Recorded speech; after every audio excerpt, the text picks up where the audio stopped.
Hello, good morning, everyone. Good afternoon and good evening to some of you.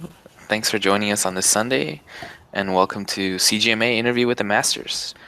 Before we begin, I would like to say that our spring term for CGMA registration has begun, and here you can see it. It goes from April 1st to May 1st. And yeah, today I'm very excited to have Eric Bouffard. He's a matte painting supervisor, and he will be teaching CGMA Masterclass for matte painting. You can see all his info on our page here. And with that said, please give a warm welcome to Eric. Hi, thanks, Jonathan. Glad to be here. Today, I just wanted to give a little bit of an overview of myself and the digital matte painting class that I'll be teaching this semester.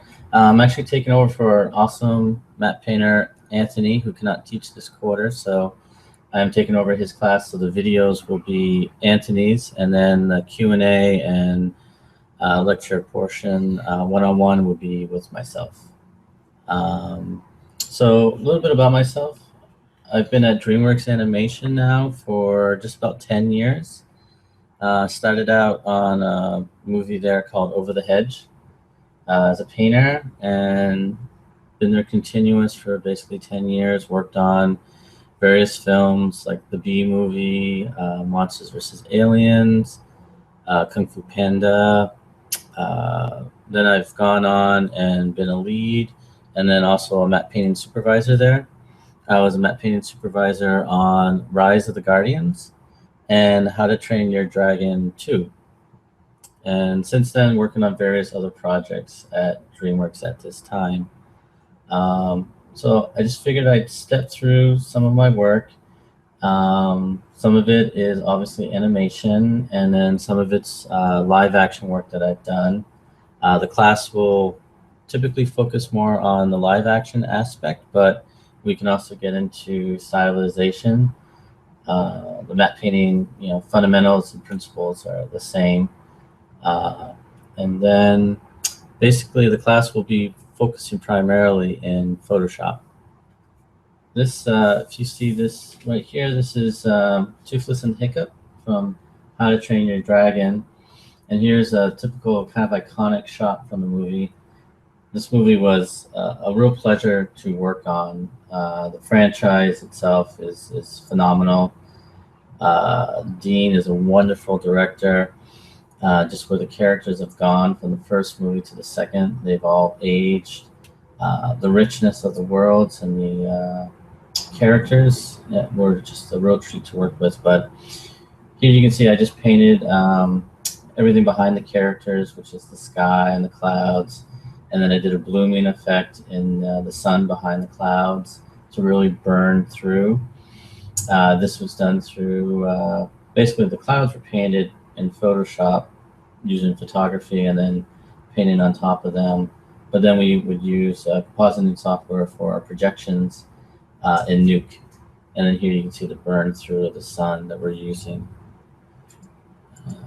Another shot here is just Hiccup and Toothless flying along the ocean, where I've painted multiple clouds in various levels, and then effects water down below with the small Hiccup and Toothless on the horizon. And that's something, you may or may not know, or when we're dealing with our shots, is even if these are painted elements, nowadays we have to make sure everything in our movies work with 3D stereography, so that everything has depth to the elements. So something that we always want to keep in mind is making sure that each element, like this foreground cloud to this larger shape in the background to the further back horizon, all step back in perspective. So in Z space, if we look at it here, the ocean in the foreground going all the way back to the horizon line to Hiccup and Toothless right over here, works in that sense of depth. So like this cloud right here, we could get away with cutting it out as a single layer on a card, and then we'd have these other clouds on maybe on a simple sphere and 3D geometry that we then use projections to set up. So we project our painting onto these spheres in this space, and then so on and so forth as we go into the distance. Then same idea, this is the same sequence in the movie where they're flying along. And that was kind of one of the fun aspects of this movie is not only are you dealing with the environments that are very rich, but because the character of Hiccup and Toothless typically will be flying around in the scenes, we always had to think of the motion of the shots and what's going on. And there's a lot of added complexity with that because you're actually traveling very fast through area shot to shot, sequence to sequence.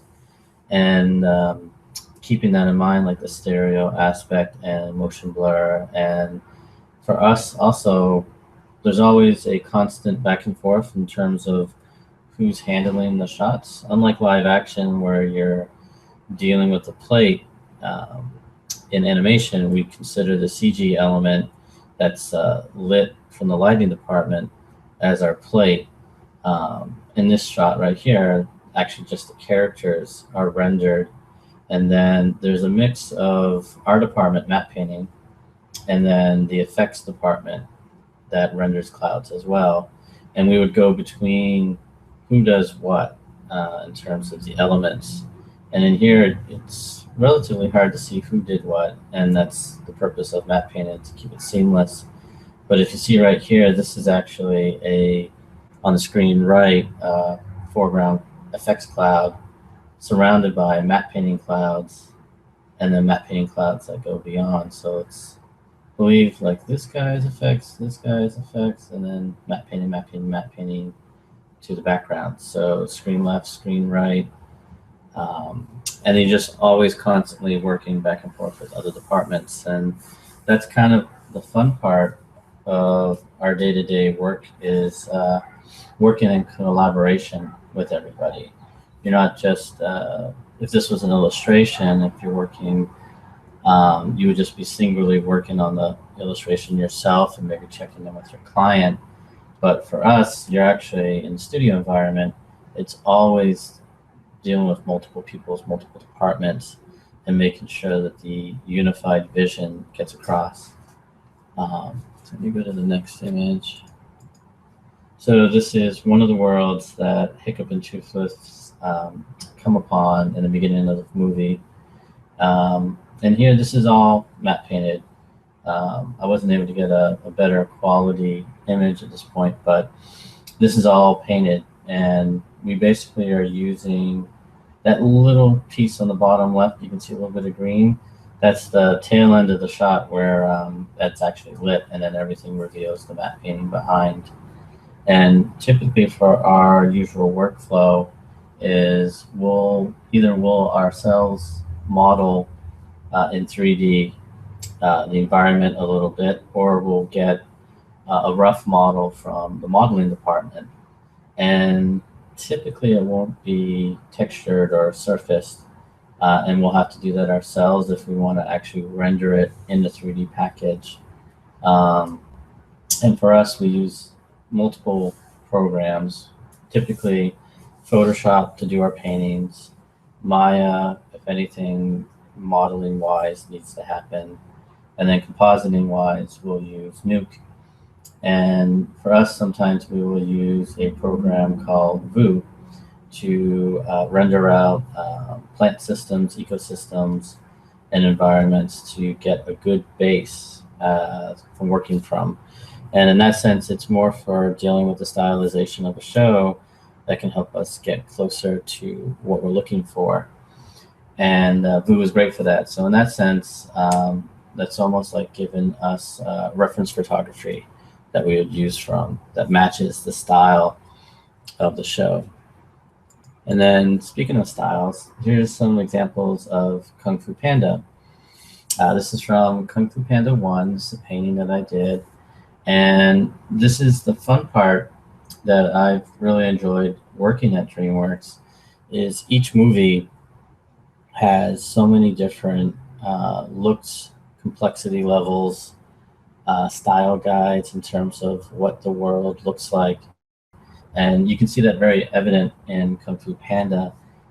Very graphic, bold shapes, very bold colors, but yet still having rich textural details within the objects. Um, but it's like coming to terms with the style language of the show. And for us, sometimes we'll be working on, one show one day, another show another day. And as an artist, it's always fun and complex in order to move between the look of each show and realizing what is the intent of the show for the style language that they're going for. But in this image right here, the fun part of this is Poe is falling down the stairs of the main palace, and actually everything here is matte painted. This foreground stairwell was lit and rendered, as was a couple of these mountains. But then lighting, another part of production, is sometimes through either time constraints or issues with artifacts, they'll pass off a render to matte painting and we'll work on top of that. So I had done this background sky and these background mountains at first, and then I took over these lighting elements in the midground and foreground, and then this foreground mist. So basically everything but the character is painted in the shot, which was pretty fun.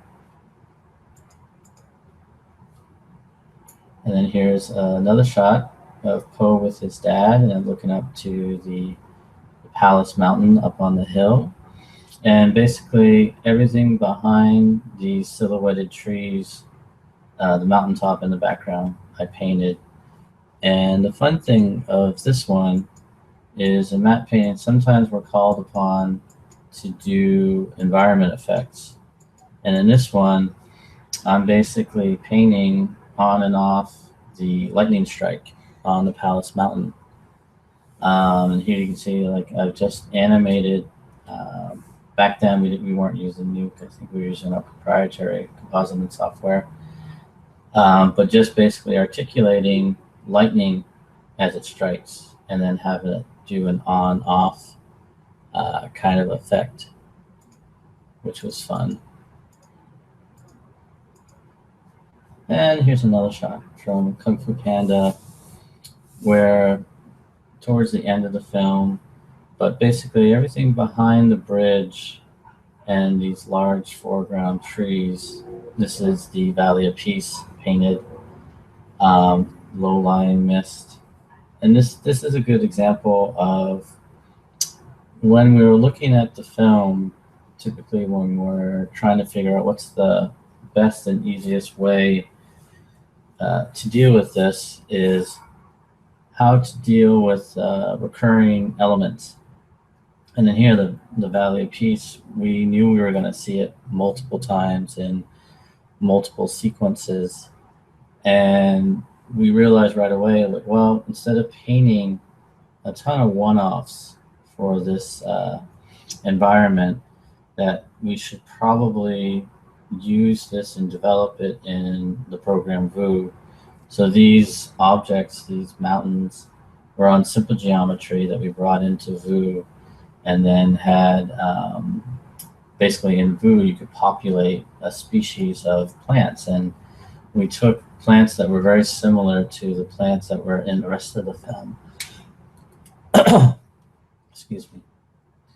And basically rendered them out and worked with the production designer and art director on achieving the look on a per mountain basis. And once they liked the actual look of the mountains, that basically gave us the base of what we would then use in each particular sequence. And in this sequence, everything is dark and misty. So then we would just render out from Vu, move the sun in Vu, the program, and then just basically get the similar lighting scenario that we want for the sequence, render out what we need. And then in some cases, we would render out in a shot basis, like this one shot. Or typically for animation, more than live action, we would actually treat things in a sequence mindset. So a handful or numerous shots where we would basically deal with things more in what we would call a psych setup, so that basically the one environment could work for as many shots as possible, thus saving us time in the future as the production went along. And then we would just carve out shot by shot. And the fun part though is then if you one off, as we did in this one, then you can get the really hand-tailored look that the director or production designer is looking for. And a lot of times in animation, this is very specific for per shot or per sequence, like the effective look that they're going for. So here we go to another show. This is a holiday special that we did for Shrek, and this was called Scared Shrekless. And again, if anyone has any questions while we go through this, just give a shout and I'll answer them and give it more in detail. But in Scared Shrekless, this was a fun shot where basically a lot of these environments, due to the nature of the show, weren't fully textured. And at that point, like matte painting, we were like, well, depending on the camera, we can take these over. And so for our initial painting, I took over everything but Shrek and the fog illumination on Shrek, like this little bit of fog being illuminated by the window. Other than that, everything else was painted by me. Yeah, even like the lamp glow and a little bit of the space fog. And then I mixed in my fog with effects fog. But again, the nice thing, and again, for production designers, why they really tend to really like what matte painting can bring to the table is we can really dial in very specific notes, and especially when those notes might go contrary to what, in our sense, since everything's CG, what our renderer will do.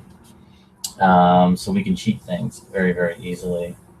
But in this painting, you can kind of see what I've got going on. I've got lighting effects in the globes, the windows, and like what we'll be dealing with in the class. This is a perfect example of how you try to balance a piece out.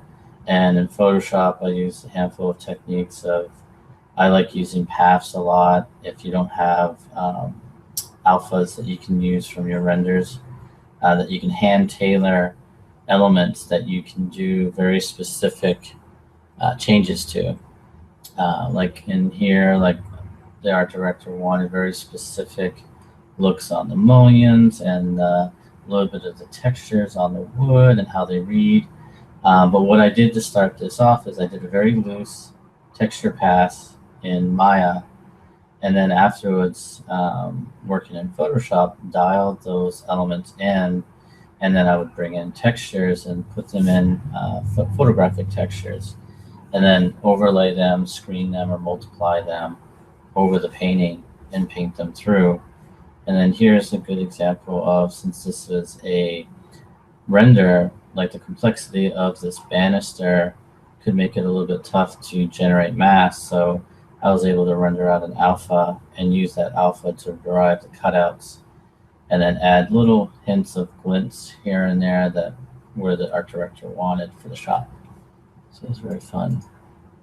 Here's another shot. It's a riff off of the old Mother Hubbard, woman in the shoe kind of thing, but it's the Boots Motel instead of the Bates Motel. And here I painted everything but the rain effect. So even the tree is painted.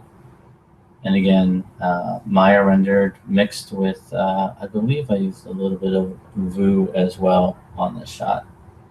And again, it's that constant dialing back and forth, like where do you want the glints? How do we achieve the wet look on this foreground tree? And then the fun part is, since it's animation, we're able to go in and hand paint a little bit more to either simplify a texture or enhance a certain look. So it's constantly always a balance of looking maybe somewhat realistic, but yet stylized. And then obviously, working in the certain outline or style shapes of the show. And then here we have the background. Eric, we have a quick question from Sure. Skirmantas. Can you talk a little bit more about stylization? Are you talking only about 3D renders or photo textures too? Okay. Thanks, Jonathan. Yeah, so the stylization, let's see, go back to, say, Kung Fu Panda. It's both. So stylization can happen in the 3D model, and whether it comes from us or the modeling department, um, it's really a specific back and forth with usually the art director first, and then with the production designer. The show, if you've seen any of the art of books for any of our movies, there's a lot of development on the show to really figure out like what is the shape language of the show. Let me see if I can.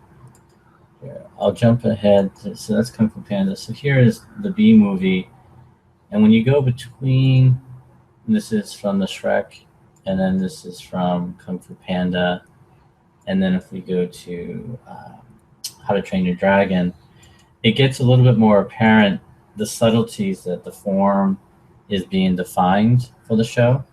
So it becomes kind of like their Bible per show. Another show that we work on, Madagascar, has a very specific, thought out style guide in terms of shape language. And that, basically, if we can get the model from the 3D modeling department, then that shape language is already sort of defined.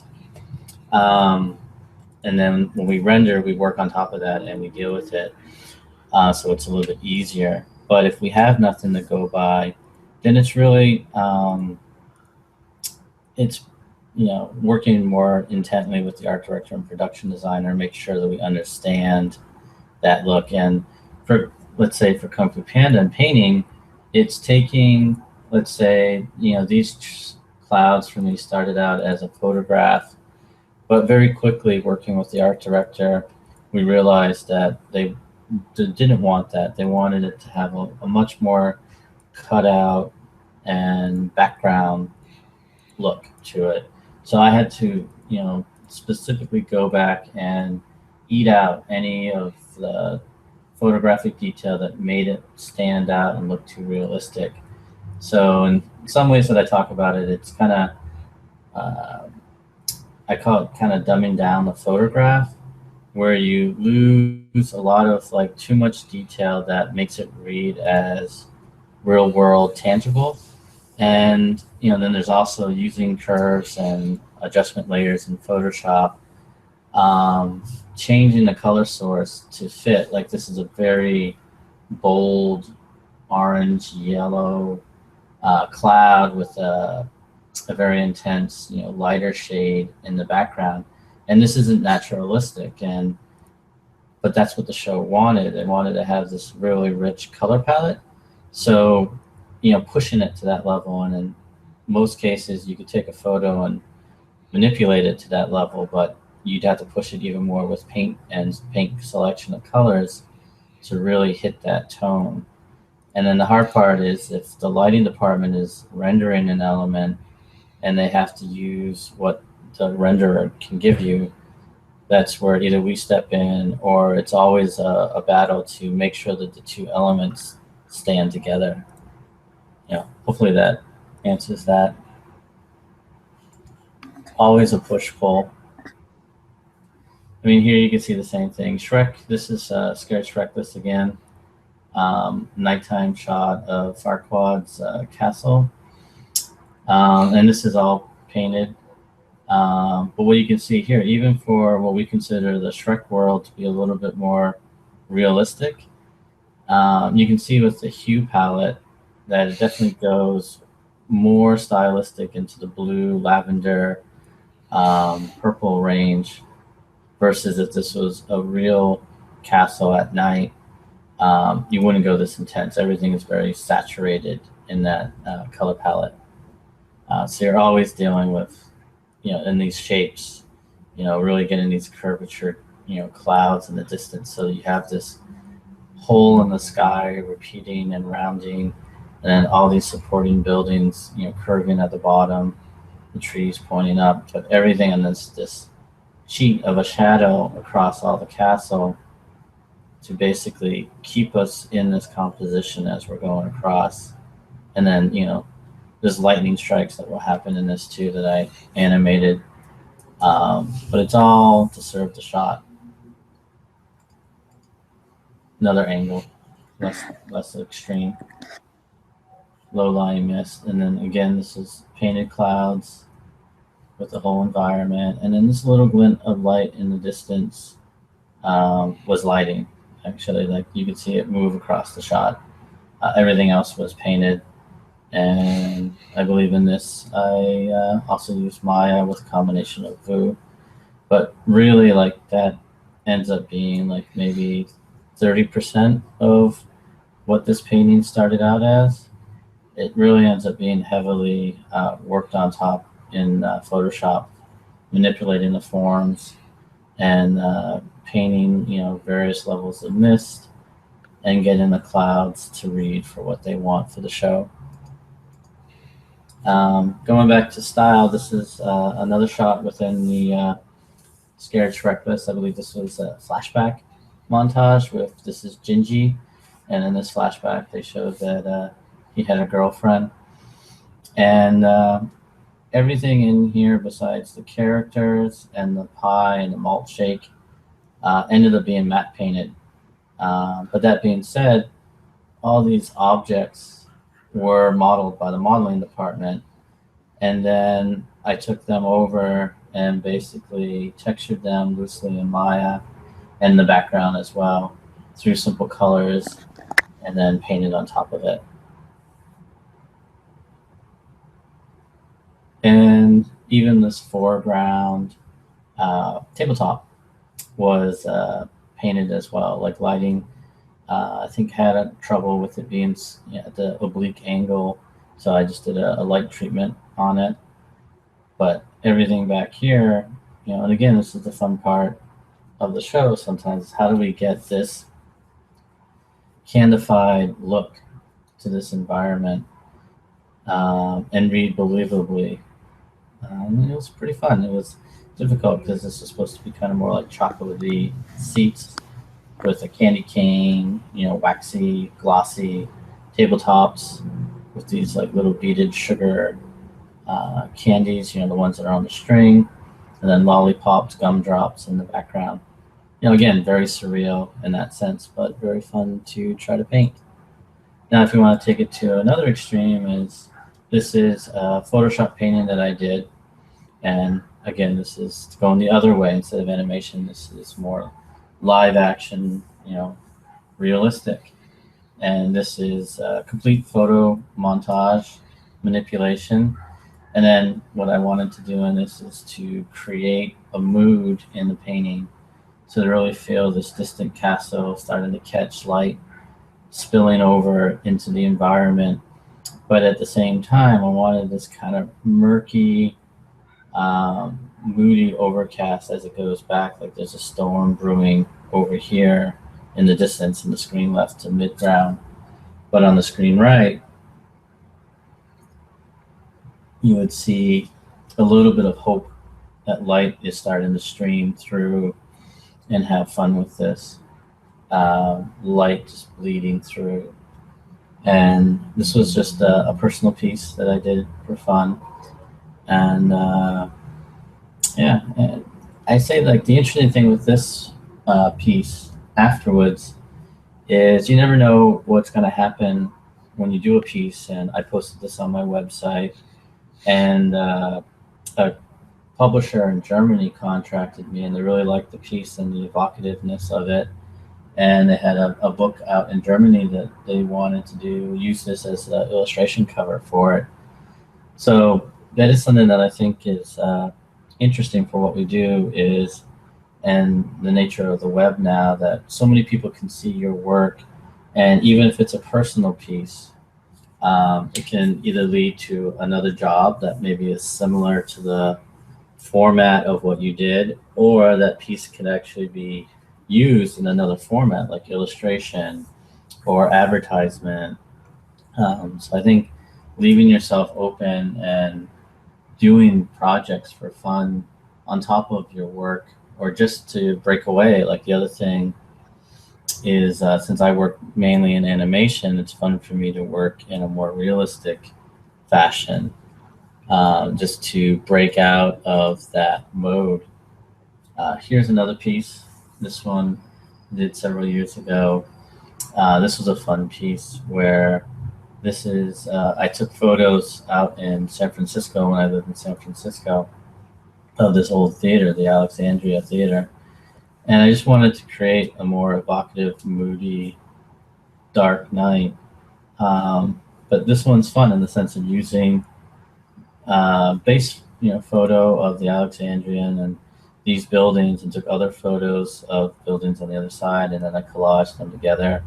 I shot this at dusk to try to get this same color range or value, and then manipulated it in Photoshop, added the tree here, added these spotlights, and then all these intersecting telephone poles weren't in the shot as much as they are here. And what ended up being fun is creating these, strong linear lines breaking up the piece, and then just helping lead your eye in. So it ended up being a very fun piece of repeating vertical and horizontal lines, and then again receding into space. So you've got these lines bringing you in, bringing you across to this Alexandria, sign here, that then leads you down. And then these are dark masses or dark silhouettes over a lighter sky that then bring your eye down towards. And it's just a constant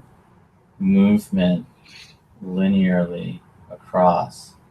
And what I really wanted was like these two spots in this strong vertical rectilinear shape, then they hit in the other one going perpendicular to it, and then the shafts of light. So you're basically working like darks and lights to keep your eye, and then the little glints of window lights connect you across to the piece.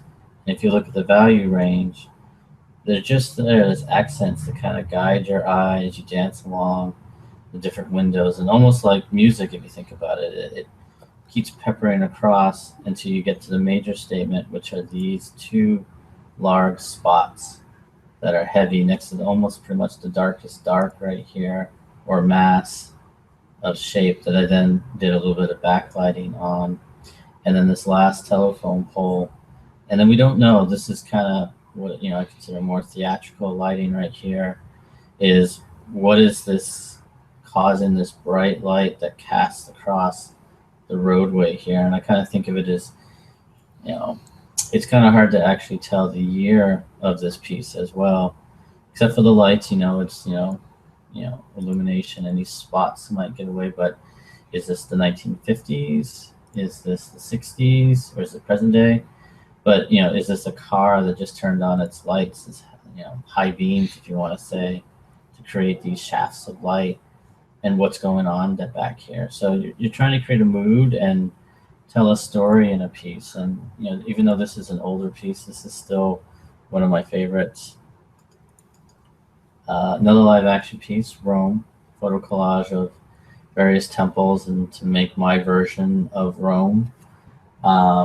This also makes me think of, you always want to look at, and research a piece. So when I did I used to do illustration before I got into matte painting, and half the fun for me is researching for what piece you're doing. So like for this, for ancient Rome, you need to know what was in Rome at the time, and what kind of buildings, what type of statues, the locale, and then taking all that research and then applying it into the painting. And what I would say in addition to that is, it's always good to have an artist work that you really like, multiple artists, not just one, but research for what look at their works and what did they look at when they looked at their works. And when you distill it back, you can go back like 2 to 3 people like who influenced them. And typically you'll go back to classical painters if it's an illustration that you like, and then that illustration was influenced by a classical painter, and then that classical painter was influenced by another painter. I like a painter a lot is Alma Tadema.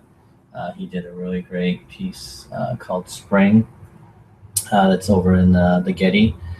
I live in Los Angeles. And then also, like, for me, I look at a lot of matte painters' work, and not just contemporary, but also older matte painters. And two of the greats are Peter Ellenshaw and Albert Whitlock. And they have some of the most iconic classic works. Whitlock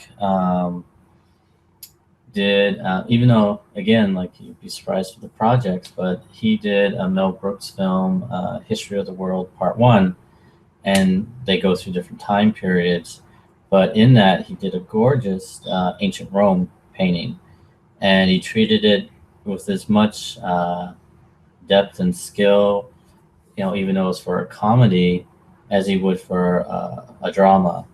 It didn't matter to him. It was more doing the work and doing the art, and it's an absolute gorgeous piece. And then an old film, Spartacus, was Peter Ellenshaw did a beautiful matte painting in that. Well, multiple, but one iconic one that really was an inspiration for me as well. Looking at that. So you don't want to be derivative of other people's works, but at the same time, it's always good to look at someone's work and be inspired by it. We have a quick question, Eric. Sure. From Kerr. Do you light/color the plate yourself, or you work with an art director for desired look? Do you work from a rough sketch or value color sketch? Thanks. Okay. So it ends up being a little bit of both, actually. So for animation, a lot of times there's color keys. So we already have like a palette or a look to go by. And we use that as a roadmap. So I don't have any of the concepts or color keys on hand right now, but typically, like, let's say, well, this is from Over the Hedge. The reason I showed this is the first film I worked on at DreamWorks. It's an old piece, and I think I ended up painting pretty much everything in this shot, which for a beginner painter, I was really glad and inspired by. But this would be a good example of like what you're saying, like they didn't have anything in this, and all they had was I think a render of the first row of houses right here. And this would be that case where, yes, you basically develop the look, and you work closely with usually the art director first, and then we bring in the production designer, mostly due to time constraints. But it ends up, depending on the show, really, but you can be given a lot of latitude, or you are very much structured or hindered by, in that sense, to the art key. So the art key ends up being the guide, and a lot of times they'll do paint overs or work up on top of like this sketch where they want you to go with the painting. But usually it ends up being a really nice collaboration with the art department to be what do they want it to be. And you can kind of have a little bit more of a dialogue, like, oh, I was thinking of this. Or if you use 3D, that can help ground the piece. So in some ways, if they wanted to do a cheat, you could be like, well, this is the 3D render based on the assets that we have. Do you want us to stick with that? Because I think this could work better if we cheated it and added this. So I guess it's kind of a 50-50. Sometimes if if they know right away going into it that it's an establishing shot and they want a particular look, then you're given a color key or a value study, and you use that as a starting point. And then other times you're designing the shot while you're in it, and then it really becomes a really close interaction with the production designer, art director, because at that point, instead of it going back to art, they're allowing you to develop the piece, and you take your stabs at it, and then they'll check in with you and guide you for, okay, I think that's working well. Maybe we add a tree here. Let's balance the piece off. So, and those are obviously the fun shots to work on, because you're, in a sense, you're an extension of the art department and figuring out the look of the shot while you're in the shot, and then rendering it up. So hope that answers that question. So again, this is back to the reason I show this is, like I was stating before, this is the first show that I worked on, and the production designer was Kathy Altieri, and wonderful person to work with, and really was my first foray at DreamWorks, and it really solidified, plus with the team of matte painters at the time, really made me love working at DreamWorks. It and still is a great place to be. People are great. The projects are awesome. Obviously this is an older show now. I thoroughly enjoyed working on this, and I think I was talking to Jonathan earlier. You just never know like how different shows are going to resonate with people, but in a way you almost have to remove yourself from that and just enjoy the project, enjoy the people, and whether something's a hit or not, or somewhere in the middle, it's all part and parcel of what we do. This was for another holiday special. This was for Monsters versus Pumpkins. And here I worked with production designer Patrick Hennenberger, who was great to collaborate with. So basically, the farm, the windmill, and the ground here are rendered, are lit. I think these few trees are lit as well, and then everything behind here and above is painted. So the most part, like, we're just dealing with silhouettes on the horizon out here. And then I painted a little bit of a lyrical sky, where you basically have these nice swooping shapes kind of bringing you in with this feathery edged cloud. And then what they wanted is to feel the canopy open up, that you would have this darker sky, stars popping through. So this was a fun piece. And then the companion to it is this. It was a spacecraft actually coming down and landing in this pumpkin patch, which there's the movie Monsters versus Aliens that we did, and this was the holiday special Monsters versus Pumpkins. I worked on both films, and again, this is same kind of fun thing. Background, horizon, a little bit of silhouettes, these same lyrical shapes. And then, yeah, now we go to the B movie. Was a fun film to work on. Jerry Seinfeld was on campus a lot, working on this film, the story. This was a fun piece for me as well, after working on Over the Hedge, where we helped out because in the B movie, there's the human world and the bee world. And in the bee world, everything's supposed to feel like you're inside of a honeycomb, basically, like a bee's nest.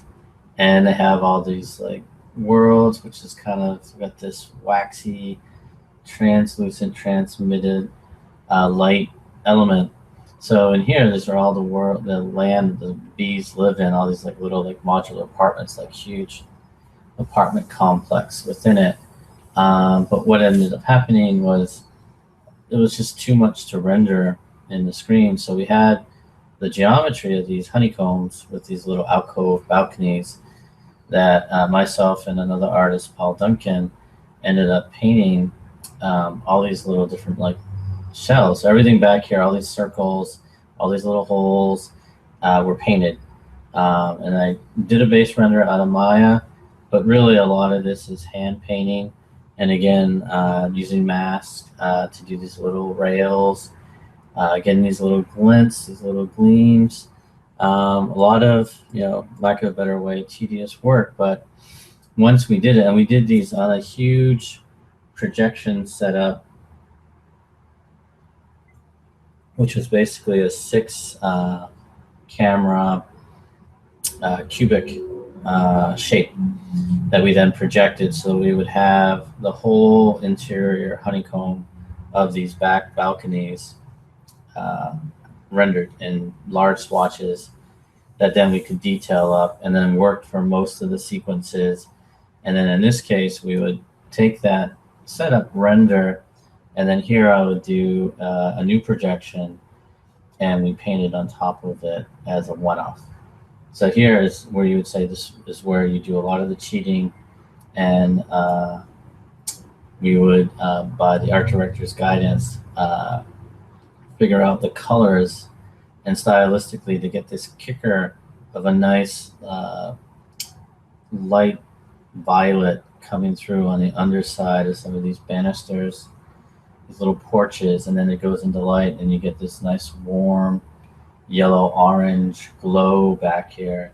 And the hard part for this was to always kind of have a little bit of a sense of glow, because it's supposed to be kind of like waxy honey built, so some are more opaque, but nothing ever has like a really solid harsh darks, and then it still transmits some light through it and reflective. So that was fun.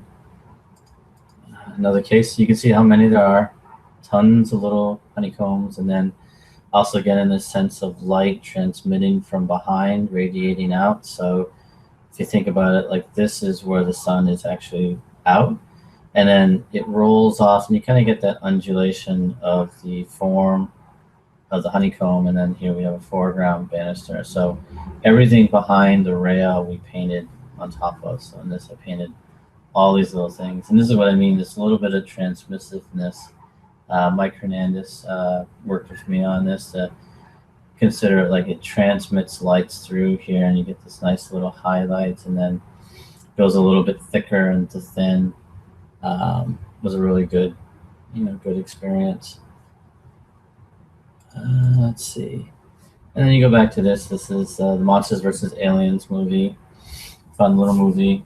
I love this little robot. I thought he was really cool. All these buildings back here I painted, and peppered with the lighting buildings. And again, hopefully when you're doing the work correctly, you can't tell what's a matte painted building versus a lighting lit building. And in this, I textured maps in Maya and then projected them, and I did the sky as well. Same here. They had set dressed foreground buildings. I think, the ones that the main character, Susan, is standing on. And then they didn't have enough. They felt that it felt flat here. So then I put in additional buildings back there to kind of give it a little bit more depth to the San Francisco set. And then same idea here. We have the robot breaking through buildings. I believe we even had a couple buildings that were matte painted get destroyed. I think this one on the right I had done, or I painted destruction on top of it. Sometimes it's kind of hard to remember exactly what was what when I worked on it, unless I look at the original Photoshop files. But I added the buildings, to fill in and just make it, feel a little bit better. And also, this is where the silhouette, you want to read, different scales of height and depth of the city going back, and then just a little bit more of the lyrical horizontal treatment of the sky on this. Let's see.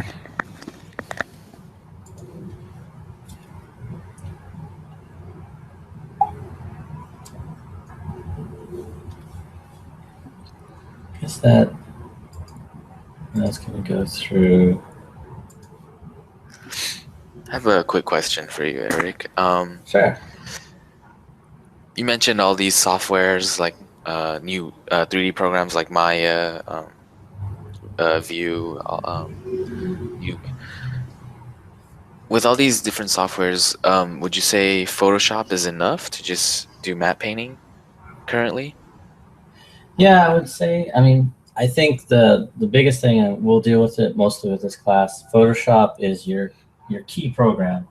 Like these days, especially for matte painting, or if you're going to be a digital artist, Photoshop is the one program you absolutely need to know, and you need to know hands down, like it through and through. But now, especially for matte painting, even for animation, where we would get away with it a lot more, you need to know multiple packages. You need to incorporate them, I guess is a good way to say. Because if you have a great painting, let's say like this theater piece that I did, what you really want to do to the next level is give it life, and you would set up a projection of this painting and bring that projection into a program like Nuke, and then you could, add a camera move to it where the camera slowly pushes in. You would animate the sky a little bit to roll it. So before, the roles were a lot more separated, and the painter, the matte painter, let's say, would just do the painting, and then you could hand it off to another person, the compositor. And at DreamWorks, we have matte painting compositors in our department that would help us with that, or solely do that, and they would do the animations and the atmospherics. But now the nature of what we do, and the time constraints, you really have to be thinking of yourself more and more almost as a generalist. So it's really behooves you to learn these other packages, and I would definitely say at least knowing one 3D package like a Maya or a Max, or if you want a program that combines everything like a C4D, because you want to be able to help yourself. And nowadays, like, it's so much easier in a way to sculpt and build a set piece, and then texture it and then light it, and then you can use it for any other angles or anything else that you want, versus having to redo almost like the same thing over and over again in Photoshop. Because if you're going to see, like, let's say this theater from two extreme angles, you would have to start from scratch on both of them. You'd have to, I painted all this in, and I made it look exactly how I want. And let's say now the director says, okay, now we want an extreme down angle of the shot. Well, then I'm like, I have to remake this from the down angle. And, let's say, it'd be hard to get, you could see if you can get a helicopter shot, have someone take a photo from above and look down and see this from down, or you would have to create it from scratch, which you can do. It just takes a little bit more time. But if you could simply, in Maya, create a rough outline, and it doesn't have to be detailed, especially for matte painting. So you could just do a box-like shape, give it a curve to the side here, so it kind of rounds out. And you look at this is just, a rectangle and another rectangle, and then this. And if you just simply light it and then do that down view angle, maybe set up a couple, spotlights, point lights in Maya, and then render that, that would give you a good basis. That could give you like maybe that 30%. But if you didn't know how to do that, then you have to do it all from scratch. And anytime I feel like you do something almost needlessly from scratch or by hand over and over again, you're not increasing your working methodology. And I'm always trying to figure out what's the faster, better way that I can do this. And sometimes it doesn't have to be 3D. You could build this as a miniature, which is always fun. Again, since this is a very simple shape, you could do a box in a box, glue them together with this another rectangle box, and then set it up at home in your studio or elsewhere, and get bounce cards, and then light it, and take a photo. And once you get the photo that how you like it, then you paint on top of that photo, scan it in, and then paint on top of it in Photoshop. I mean, there's really no right or wrong way, but I do believe knowing multiple programs, kind of considering yourself a little bit of a generalist, but making sure you have that fundamental knowledge of composition and color, and how to make a piece really sing, then it doesn't matter what you use to do that. It just ends up being what looks good on screen.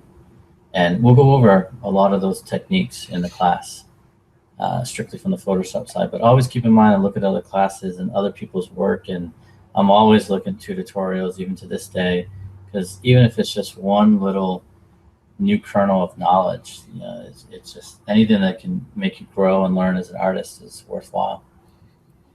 Hmm. Awesome. Great. Well, thank you guys. We're coming to an end now. Do you guys have any last questions? Eric, is there anything you'd like to close with? No, I mean, look forward to anyone that's in the class, and it's going to be a great semester, and really looking forward to digging in. Sounds great. Well, thank you so much, Eric. That was very good. And thank you guys for being here this Sunday. I hope you had a great time as I did. And yeah, have a great rest of your Sunday. Thanks, Bye bye, Jonathan. everyone. Thank Bye. you.